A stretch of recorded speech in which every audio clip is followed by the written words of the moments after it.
You're listening to Fairfield County Talk Radio, produced by Shark Creative and made possible by Entergy, Indian Point Energy Center, and also Tough Lawn Service, Fairfield County Tick Control, Dagny's Real Estate, Earthscapes Landscape Design, and MDM Sanitation. Well, this morning we have our isolation therapy episode number 40, and I'm with Matthew Criscuolo, the owner of Wilton Pizza and also Urban Street Pizza. Wilton Pizza is in Wilton, Urban Street Pizza in Brookfield, Connecticut. Matt opened Wilton Pizza in 1993 with the guidance of his dad, Matt Sr., and both his parents are from Italy. Matt's palate was forged by his home and his parents' home cooking meals. He brings this tradition of authentic sensibilities to the foods he prepares at Wilton Pizza and also Urban Street Pizza. Matt's also an accomplished professional jazz saxophonist, a composer, and he incorporates that into his Wilton Pizza with a jazz-themed pizzeria he calls the Jazzeria.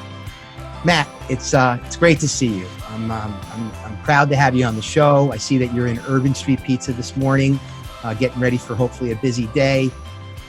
Welcome to Isolation Therapy.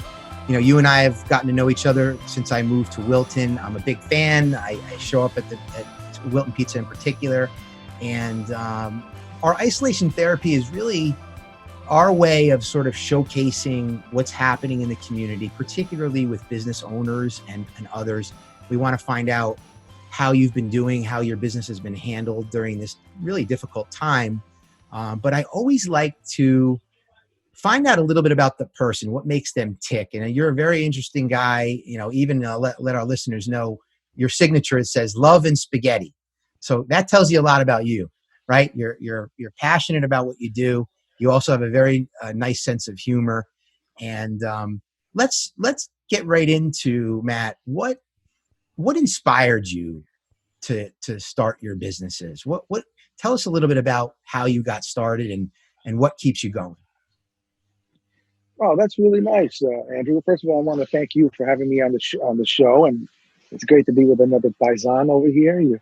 Sure. You know, and it's been a pleasure to know you too, man. You know, coming to Wilton Pizza all these years with your family, and you're a really nice guy, and I admire you as well. So this is great. I appreciate that. So what inspired me to open up Wilton Pizza?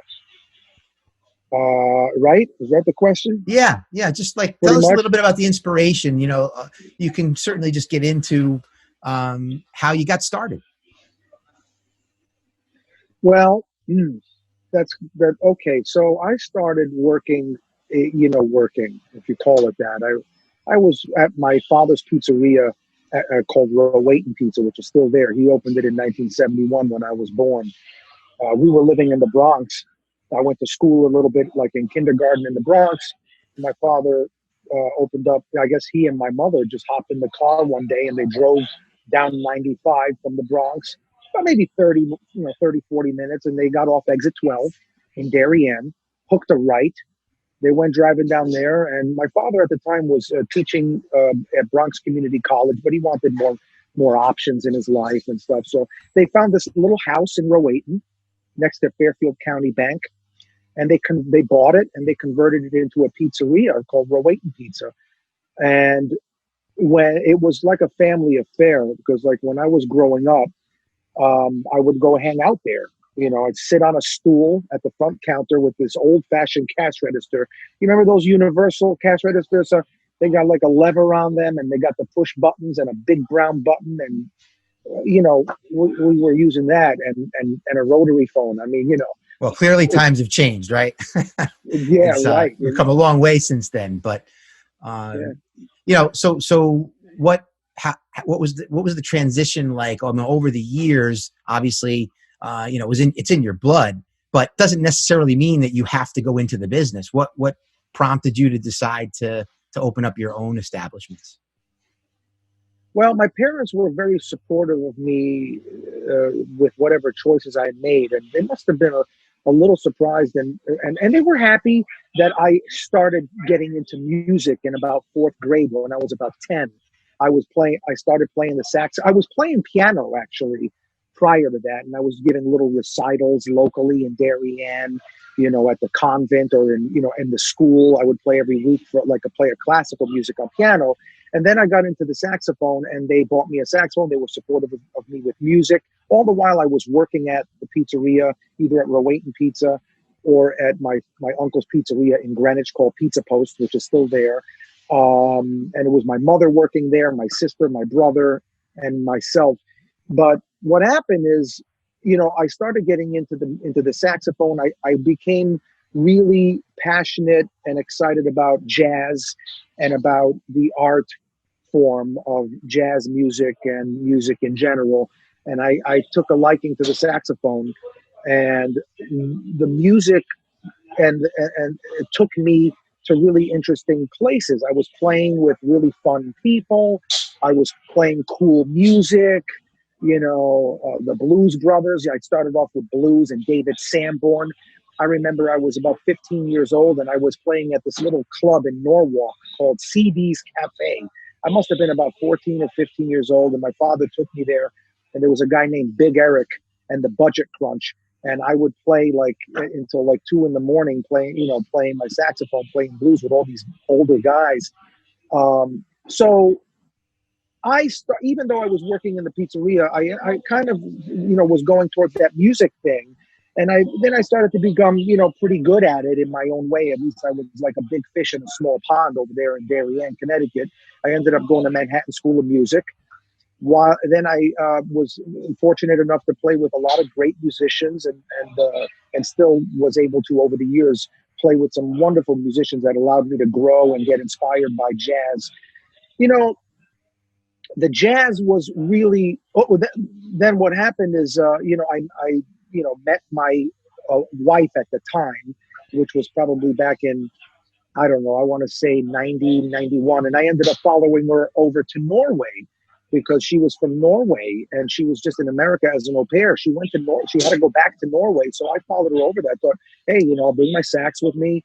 We'll go on on an adventure. I don't have a career or a job just yet. I'll just go and hang out there, maybe work in restaurants, which I did. And I played with some wonderful musicians. But what happened is I really got a good taste, a real taste of what it's like to be on your own, to pay your own rent, to pay your own bills, and to struggle. And in that struggle, I realized that maybe music was not going to afford me the types of opportunities and options that I wanted. I grew up in Darien. Granted, I was the son of a pizza guy, and I don't want to, discount how incredible my father is. But at the end of the day, he didn't work for IBM, or own he owned a little pizzeria, and he did, quite well with it. But I grew up having a nice lifestyle, so I guess I wanted to continue that, and that's when I knocked on my dad's, door when I was in Norway and said, "Hey, Dad, I'm going to come back. But I think this time I'm ready to go into the pizza business because the music, as much as I enjoy it, there are things that I don't enjoy about it. I don't like taking on gigs just to make money, gigs that I don't like, because at that point I was already into jazz, and I became a little bit of a snob that way, perhaps. And I felt like if it wasn't jazz, where I could play creatively and express myself in that way, and I had to go do a wedding gig for $200, I said I'd rather go into the pizza business and make more money. And so that's what I did. And my dad opened up. I was just gonna say, but clearly, you were able to weave your passion for music into the business. We're sitting here now looking at, even just behind you, the logo, Urban Street Pizza, right? And if you're in both of your restaurants, you have, lots of sort of the jazz influence that's about the restaurant. And that's unique. You don't find that in just, any old pizzeria. So kudos to you for finding a way to sort of combine the family business, if you will, with what you were working towards. And then you decided, well, you know what? I'm going to go into business for myself and weave that passion into it. So I think that's part of what makes you guys special, and a nice platform that you work off of. Let's talk about, just as it relates to the times right now, and this isolation therapy, which is really about the transition. Matt, tell us, how has the last 6 months been for your business? I mean, your vehicle comes to my house more than it ever has, right? So I know that deliveries have certainly probably taken on, maybe more of a role, but don't let me say that. I'd like to know, and for our audience purposes, for Wilton Pizza and Urban Street Pizza, what changes have you had to make during COVID, and where does that leave you now? Yeah, well, that's a good question. Well, I mean, obviously, this was a totally new experience for all of us, and it it propelled you. It's propelled all of us kind of into the future and sped things up. At that time when it first hit, I got nervous and I said, "Geez, now what?" And it looks like businesses are closing. I actually got sick myself. I got the COVID back in March, right when it was starting to break out. So what happened is I was home for 2 weeks, not feeling very well, and I couldn't even go to my businesses because I didn't want to. First of all, I couldn't go anywhere. I was sick, and I didn't want to infect any of my employees. So my wife was really running the show for the most part. She really stepped up, and she had to get into some uncharted territory herself. She's a young entrepreneur, really smart, and she worked really hard while I was home, struggling with that. She was out here struggling with these businesses. Now, I do have a great manager, Alfredo, who you know too, at Wilton Pizza. He was holding up the fort there. For the most part, he was. So safe to say, I mean, look, it's interesting. You actually had it, right? We've spoken to some people who have gone through the COVID experience, and one person in particular was not as fortunate as you may have been, and really had it bad. Was on an intubator for like 6 weeks.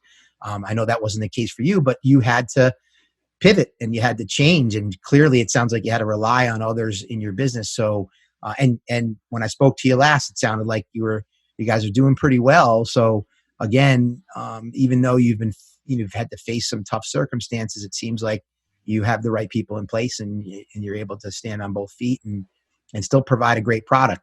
Let's talk about that. I know you're passionate about the product, and I know, there's a little bit of a difference between what you may have been serving at one time to what you're serving now.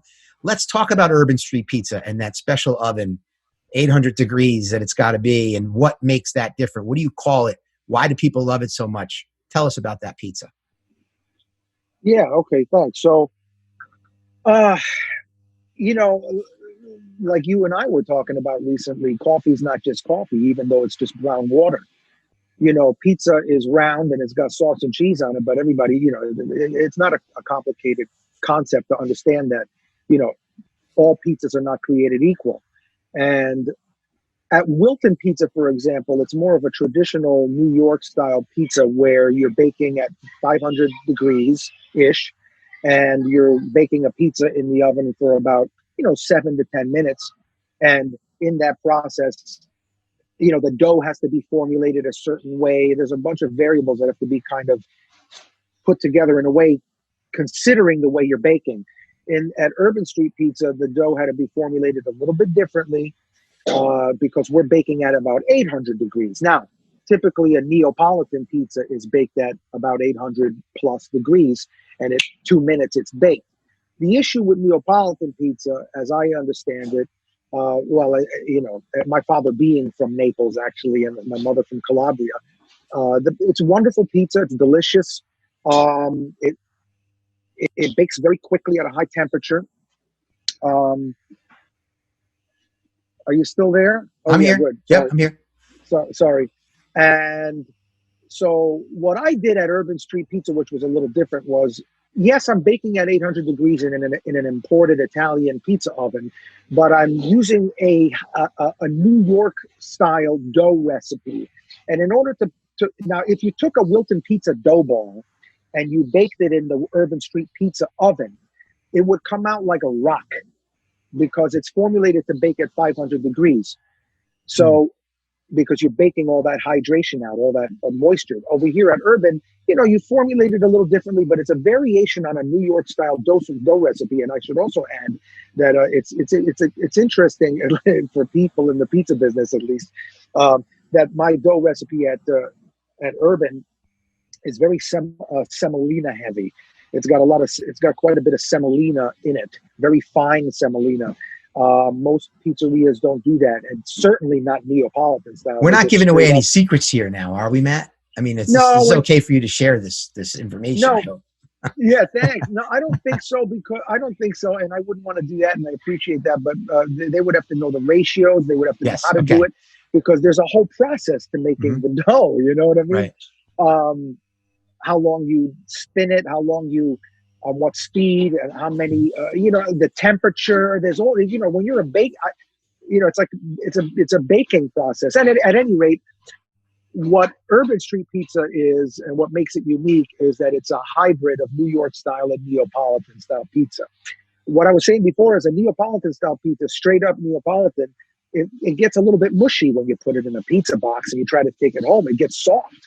My pizza at Urban, it's got the crisp of a New York style, but it also has the chew of a Neapolitan, because I formulated the dough in a way to bake at 800 degrees in about 3 minutes, but not lose that kind of New York quality about it. So it's not New York, it's not Neapolitan, it's a Neapolitan, it's a hybrid. And, whatever it is delicious. And I'm sure that our listeners are going to say, well, the guy's got to be biased. He's interviewing this owner. And of course, but I really mean it. I mean, I've had it.